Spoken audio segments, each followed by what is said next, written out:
ठिकाणी गोंधळ झाला होता. तो कृपा करून अगोदरच्या दिवशी सर्वांनी जो काय कार्यक्रम आहे तो शांततेत पार पाडावा. घरी जाताना हुलडबाजी करणं हे टाळलं पाहिजे. आपण महामानव डॉक्टर बाबासाहेब आंबेडकरांची जयंती साजरी करत आहोत.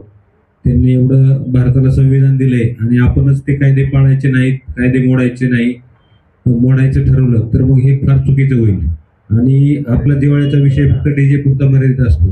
तेवढं न करता आपलं यावर्षी असं आहे की आपण मीटिंग लवकर घेण्याचा उद्देश तोच आहे की कृपा करून कोणी बाहेरच्या डीजेला आम्ही सुपारी दिली आणि असं केलंय तर अचानक एखाद्या वेळेस काय माननीय पोलीस अधीक्षक साहेब यांच्या पण सूचना आहेत की आपल्या अंबाजोगाईमध्ये किंवा बीड जिल्ह्यामध्ये मागील जवळपास गणपती उत्सवापासून कुठेही डीजे लावलेले नाहीत.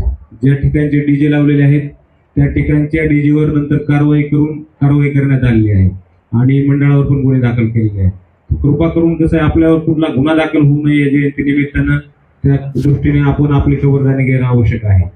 आणि डीजे शिवाय सुद्धा खूप गोष्टी करण्यासारख्या आहेत की ती वर्षभर लोकांच्या लक्षात राहतील. तर आम्ही सरांना सुद्धा बोललो, बऱ्याच लोकांना माझ्याकडे जेवढे आले होते त्यांना बोललो की सर आपण आता पुस्तकाचं गाव म्हणून अंबाजोगाईमध्ये सुरू होत आहे, प्रकल्प बऱ्यापैकी चालू आहे. तर आपण ज्या या ठिकाणी समाज घरं आहेत किंवा बौद्ध विहार आहेत अशा ठिकाणी आपण डीजेच्या पैशातून एखादं कपाट ठेवून त्याच्यामध्ये MPSCची पुस्तकं असतील किंवा डॉक्टर बाबासाहेबांच्या जीवनावरची असतील, माता रमाईच्या जीवनावरची असतील की जेणेकरून येणाऱ्या पिढीला त्यांची प्रेरणा मिळेल आणि आपण सर्वांनी आकर्षक, सुंदर, लोकाभिमुख, प्रबोधन करणारे देखावे साजरे करावेत. त्यातून काहीतरी चांगलं घडेल अशा प्रकारे सादरीकरण करावं असं मी पोलीस प्रशासनाकडे आपणाला आवाहन करतो. आणि त्यानंतर मी प्रशासनाच्या वतीने सूचना दिल्या. मला खात्री आहे की त्या त्यांचं आपल्याकडून पालन होईल. यासोबतच महसूल प्रशासन जसं PI साहेबांनी आवाहन केलं तसं आम्ही पण आमच्या ऑफिसमध्ये एक लायब्ररी चालू केलेली आहे. तर आपल्या ठिकाणी कुठल्या मंडळाला सहकार्य असेल तर आम्ही त्यातली काही पुस्तकाचं आमच्याकडे नियोजन आहे तर ते आम्ही आपणास कॉन्ट्रीब्यूट करू.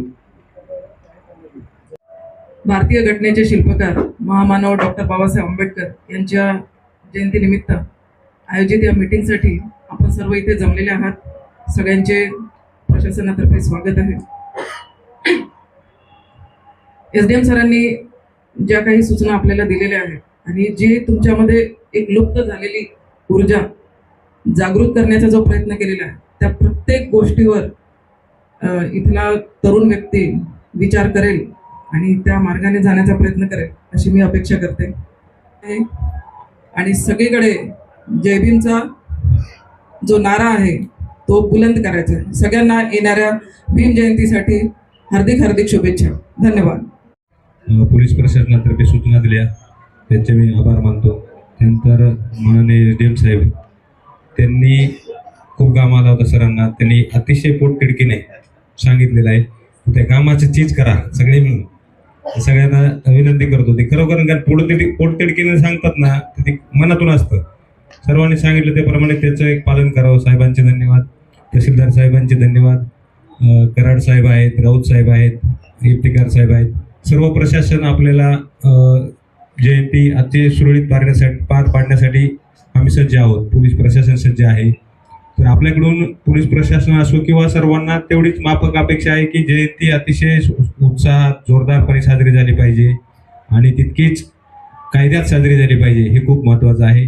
तर या ठिकाणी आम्ही बोलवल्यानंतर जयंतीक आम्ही सर्व मान्यवर, पत्रकार, महिला विशेषतः आल्या या ठिकाणी, तरुण मुलं आले, बाकीची सर्व मंडळी या ठिकाणी आली. सर्वांचे या ठिकाणी मी आभार मानतो आणि आपणास डॉक्टर बाबासाहेब आंबेडकरांच्या जयंतीनिमित्त खूप खूप शुभेच्छा देतो.